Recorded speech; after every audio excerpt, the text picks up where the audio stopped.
Hey gang, it's time for Truck Talk. We're gonna have a good one today. We're gonna talk about the most hated cartridge known to man, the 6.5 Creedmoor. So I see a lot of fanboys of various calibers. There seems to be this ongoing debate between the 6.5 Creedmoor and the 270. And I want to talk a minute about what I think, which one I think is best. Listen, I'm gonna make some people mad regardless, but which one do I really believe is better if I had to decide? So the disappointing thing that I hear is when people that are ignorant of the topic say things like the 6.5 Creedmoor is Johnny come lately, it's just like the new kid on the block kind of a deal, when there's nothing further from the truth. The 6.5 millimeter bullet has been around for over 100 years. I believe it was the 6.5 it's not the Sweden, not Swiss, almost said Swiss. The 6.5 Sweden been around. That was the first one that gained in popularity as a hunting cartridge. And some people will say the 6.5 Creedmoor doesn't have knockdown power. Listen, there was a man, I don't remember his name, but he was known for shooting and taking down moose with a 6.5 Sweden. So don't show your ignorance by going off into that. Listen, 6.5 millimeter is a .264 versus a .270. There's not much difference there, okay? 6.5 Creedmoor, I'll just say a 6.5 millimeter bullet, is known for taking down moose, elk, mule deer, whitetail, obviously, any North American game, grizzly, people that shot grizzly with a 6.5 millimeter bullet. So, to talk that it just doesn't have the power, that's kind of an ignorant comment. But let's talk about, if I had to choose, which one is better. Well, first let's talk about ballistics. So a 6.5 millimeter bullet, you can get those in crazy high ballistic coefficient as compared to a 270. And here's why that matters, all right? 270 has a little more powder, a little more velocity, and anything I'm talking now, we're comparing apples and apples. We're not comparing 140 grain to 120 grain. We're comparing apples and apples, okay? So a 6.5 versus 270 ballistically, the 270 has a little more velocity, which means a little less drop out at range, at distance. A 6.5, it drops a little bit more. But the 6.5 Creedmoor is going to have to win this one for the following reason.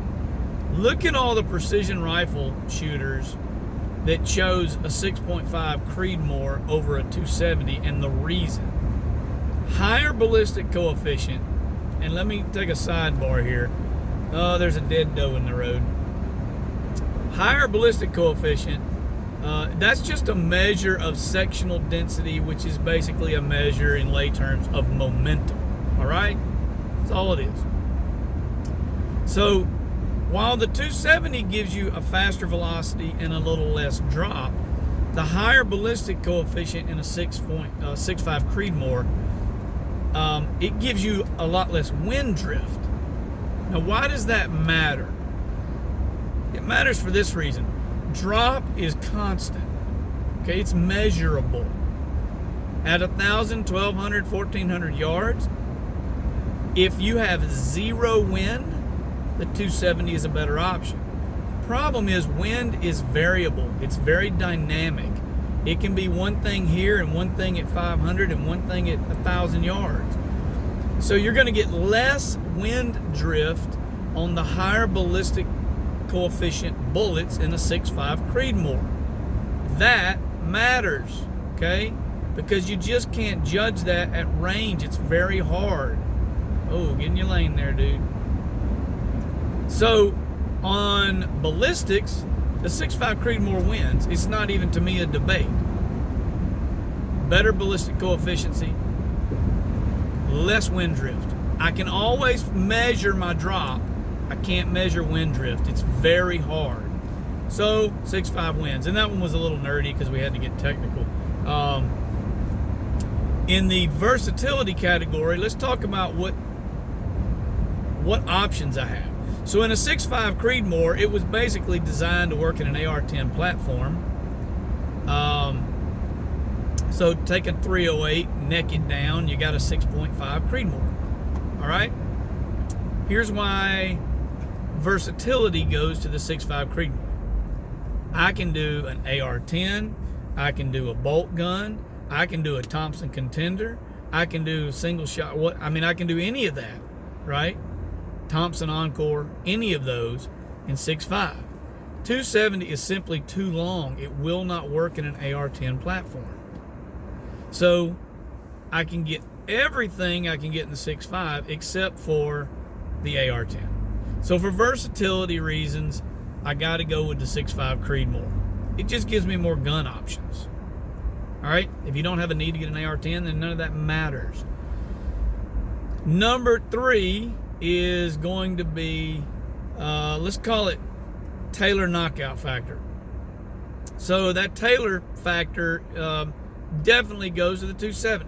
You do, comparing apples and apples, you do get more power, more energy on a 270.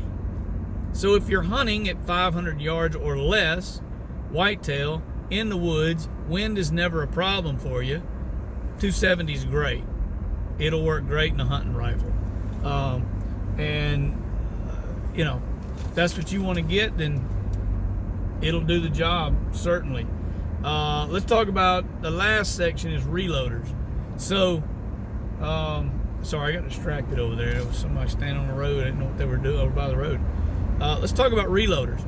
Reloaders are going to have much more options of bullets with high ballistic coefficient